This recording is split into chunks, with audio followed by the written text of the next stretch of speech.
Mummy તમે અંજારથી બીજોરા લાવ્યા છો તો મને અથાણું બનાવી આપો ને. શું તારે બીજોરાનું અથાણું ખાવું છે? હા મમ્મી, મારું ફેવરિટ અથાણું છે, મને બહુ જ ભાવે. તો ચાલો કિચનમાં જઈ અથાણું બનાવવાનું સ્ટાર્ટ કરીએ. ચાલો મમ્મી. તો આજે આપણે બીજોરાનું અથાણું બનાવશું. એ બીજોરા કે પેટમાં જો પથરીનો દુખાવો હોય અને જેને પથરી હોય તેને આ બીજોરા મૂળમાંથી પથરીનો એમ કે નાશ કરે છે. અને બીજું કે પેટના દરેક નાની મોટી સમસ્યામાં આ બીજોરા રાહત આપે છે. આ બીજોરાના તો અનેક ઘણા ફાયદાઓ છે.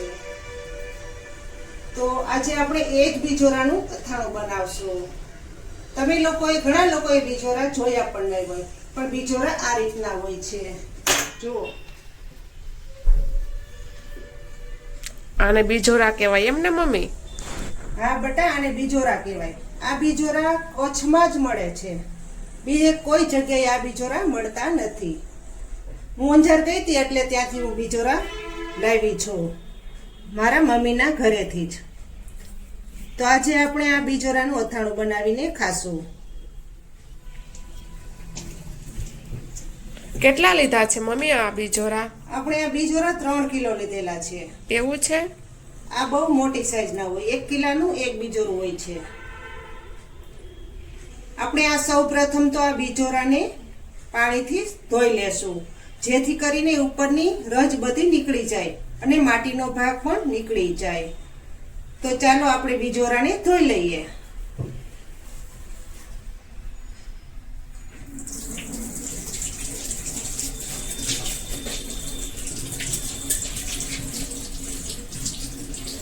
આ બીજોરાનું અથાણું ખૂબ જ સ્વાદિષ્ટ તૈયાર થાય છે. સાફ થઈ ગયા છે. ત્રણેય બીજોરાને ધોઈ લેશું. આપણે આ કપડા વડે લૂછી લેશું, જેથી કરીને પાણીનો ભાગ બધો લૂછાઈ જાય.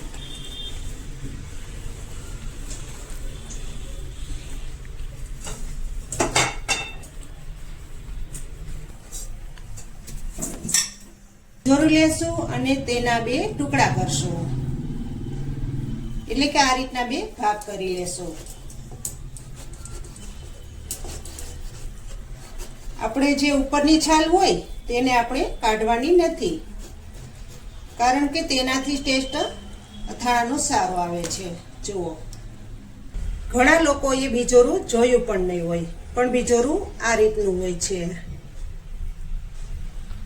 જુઓ મિત્રો, બીજોરામાંથી 2 ભાગ થઈ ગયા છે. તો હવે બીજા 2 ભાગ કરશું.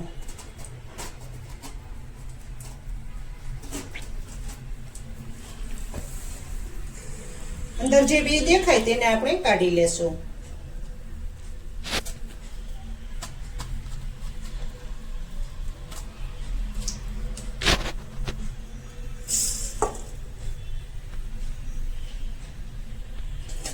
હવે આપણે ટુકડા કરી લેશું.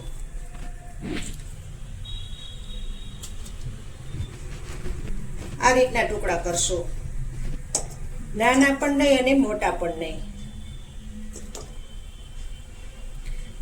આ ટુકડા બધા ગળી જાય પછી આપણે તેમાંથી આપણે બીજોરાનું ગળ્યું અથાણું કરવાનું છે. એટલે જેમ બને તેમ નાના ટુકડા કરવાના.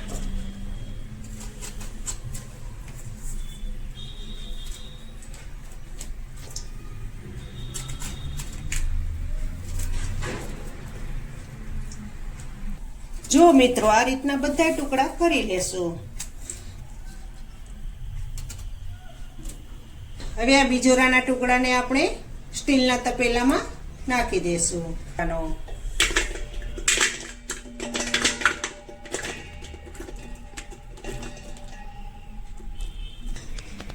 આ ટુકડામાં આપણે બી દેખાય તે આપણે કાઢી લેશું. આ રીતે ફેરવતા જઈશું અને જે બી દેખાય તે આપણે લેતા જઈશું. જુઓ,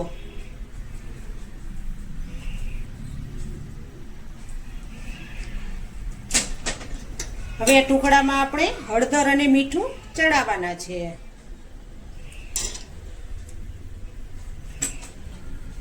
હવે આ તપેલાની અંદર આપણે 5 ચમચી નમક નાખીશું.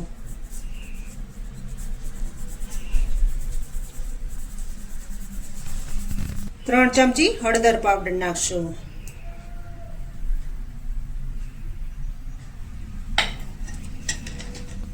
હવે આ બધું આ રીતે મિક્સિંગ કરી લેશું.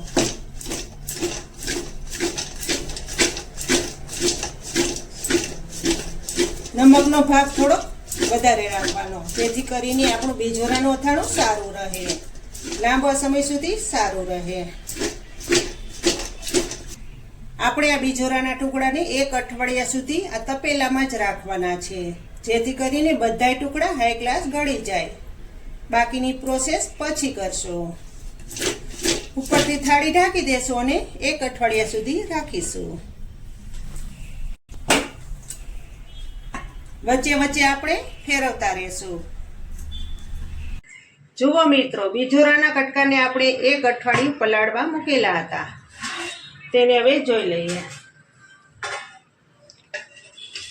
જુઓ, બધાય કટકા સરસ રીતે પોચા થઈ ગયા છે.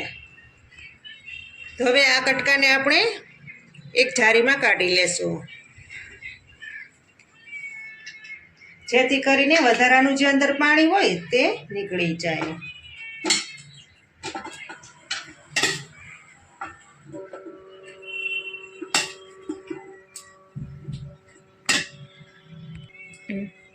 જુઓ, બધાય કટકા જારીમાં આપણે નાખી દીધા છે. થોડીક વાર રાખીશું એટલે જે વધારાનું અંદર પાણી હોય તે નીકળી જાય. પછી આપણે કોટનના કપડા ઉપર સૂકવશું. આ કટકાને આપણે સાઈડ પર મૂકી દેશું અને બાકીની પ્રોસેસ કરશું. જુઓ મિત્રો, 1.5 કિલો બીજોરા હતા તો તેની સામે આપણે 1.5 કિલો દેશી ગોળ લીધેલો છે. હંમેશા અથાણામાં દેશી ગોળનો જ ઉપયોગ કરવાનો. અને વઘાર કરવા માટે આપણે તમાલપત્ર અને તીખા લીધેલા છે. 1 વાટકી એટલે કે 50 ગ્રામ આપણે ધાણાના કુરિયા લીધેલા છે અને 100 ગ્રામ મેથીના કુરિયા લીધેલા છે, 100 ગ્રામ રાઈના કુરિયા લીધેલા છે અને 50 ગ્રામ વરિયાળી લીધેલી છે. બાકીના મસાલા ઉપરથી નાખીશું. અને આપણે અથાણું બનાવવા માટે સિંગ તેલ લીધેલું છે, જે પેકિંગમાં બોટલ આવે તે લીધેલી છે. સૌ પ્રથમ તો આપણે પહેલા તેલ ગરમ કરવા મૂકી દેશું. આપણે 200 ગ્રામ જેટલું સિંગ તેલ ગરમ કરવા મૂકશું. જેમ જરૂર પડશે તેટલું નાખીશું. સૌ પ્રથમ પહેલા આપણે ધાણાના કોરિયા નાખીશું. 100 ગ્રામ રાઈના કોરિયા નાખીશું.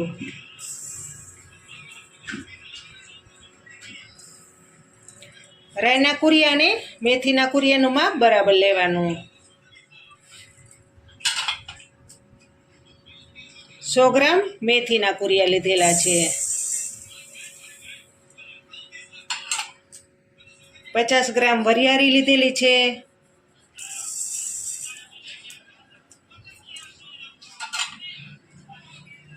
થોડાક તમાલપત્રોને મરી નાખીશું.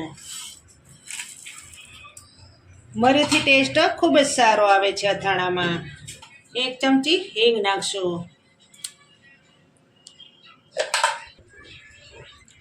અડધી ચમચી હળદર પાવડર,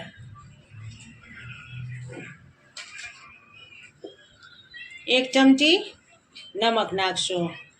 મસાલાના ભાગનું જ નમક નાખવાનું છે, બાકી કટકામાં તો આપણે પહેલેથી જ નાખી દીધેલું છે. તેલ આપણું સરસ ગરમ થઈ ગયું છે, તો હવે તેલને નીચે ઉતારી લેશું. થોડુંક આપણે ઠંડુ કરશું. થોડા ધુવાડા ઓછા થઈ જાય પછી તેલનો વઘાર કરીશું. જુઓ મિત્રો, તેલ આપણું ઠંડુ થઈ ગયું છે, તો હવે વઘાર કરશું.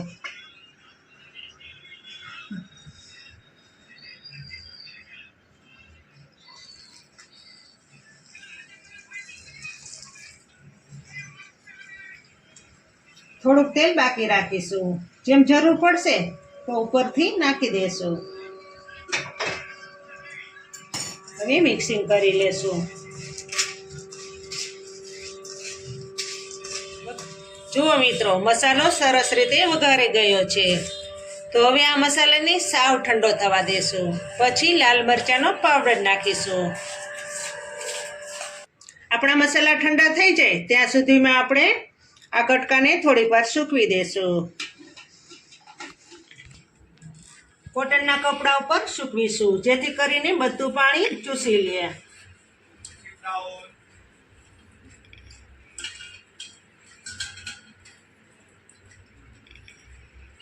આ રીતે પંખા નીચે સૂકવીશું.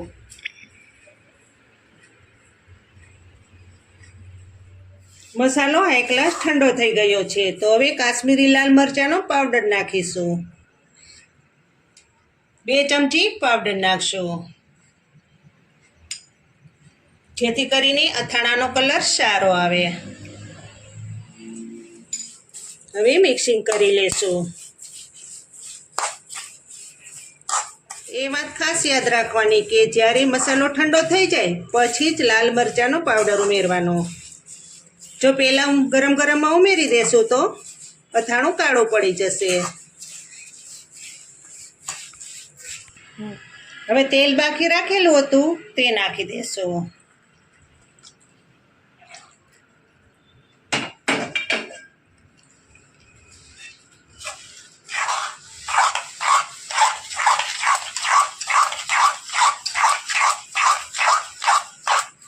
આ બીજોરાનું અથાણું શરીર માટે ખૂબ જ ફાયદાકારક છે. પેટની ગમે તે નાની મોટી બીમારી હોય તે આ અથાણું મટાડી દે છે.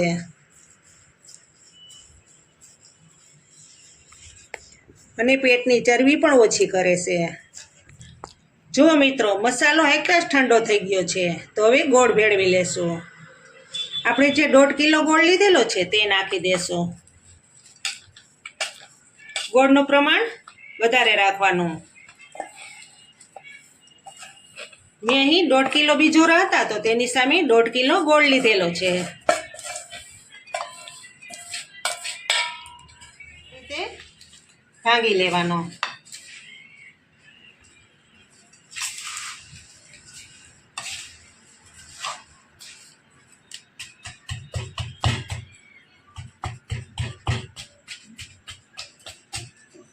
જેમ જેમ ગોળ ઓગળશે તેમ રસાવાળો થતો જશે. જુઓ મિત્રો મસાલો 1 ગ્લાસ ગળી ગયો છે અને ગોળ નાખેલો તો તે પણ સરસ રીતે ઓગળી ગયો છે.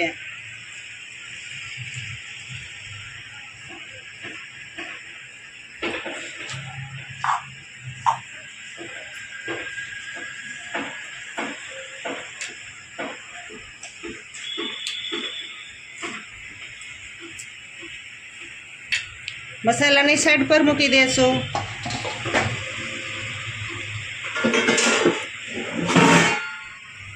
બીજોરાના ટુકડા પણ 1 ગ્લાસ કોરા થઈ ગયા છે. જુઓ પાણી આ વાસણ નાનું પડે એટલે આપણે કાથરોડમાં ભેળવશું.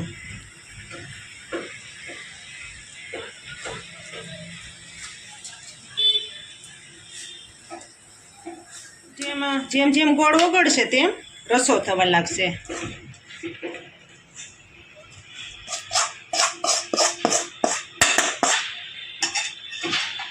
હવે આપણે હાથ વડે જ મસળી લેશું જેથી કરીને સરસ રીતે બધું મિક્સિંગ થઈ જાય.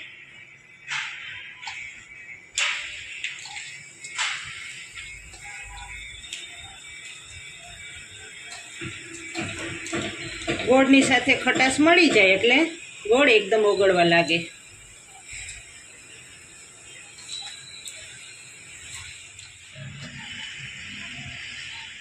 જુઓ મિત્રો બન્યું છે ને એકદમ બીજોરાનું અથાણું સરસ. જોતાં જ ખાવાનું મન થાય તેવું સરસ બન્યું છે. આ અથાણું હોય એટલે તમારે શાકની પણ જરૂર નથી પડતી. જેટલું ખાવામાં ટેસ્ટી છે એટલું જ આ શરીર માટે હેલ્થી છે. હેલ્થ માટે પણ સારામાં સારું આ બીજોરાનું અથાણું. જુઓ બધું સરસ મિક્સિંગ થઈ ગયું છે. હજુ જેમ જેમ ગોળ ઓગળશે તેમ એકદમ રસો થઈ જશે. તો તૈયાર થઈ ગયું છે મિત્રો હેલ્થ માટે સારામાં સારું એવું બીજોરાનું અથાણું. તમે પણ આ રીતથી ચોક્કસથી બનાવજો બીજોરાનું અથાણું. તો તમને કેવી લાગી આ બીજોરાના અથાણાની રેસીપી તે મને કમેન્ટ બોક્સમાં ચોક્કસથી જણાવજો. અને જો સારી લાગી હોય તો મારી ચેનલને લાઈક કરી દેજો અને વધારેમાં વધારે તમારા મિત્રોને મારી રેસીપીઓ શેર કરજો. તો ફરી મળીશું એક નવી રેસીપી સાથે. ત્યાં સુધી જય શ્રી કૃષ્ણ, જય માતાજી.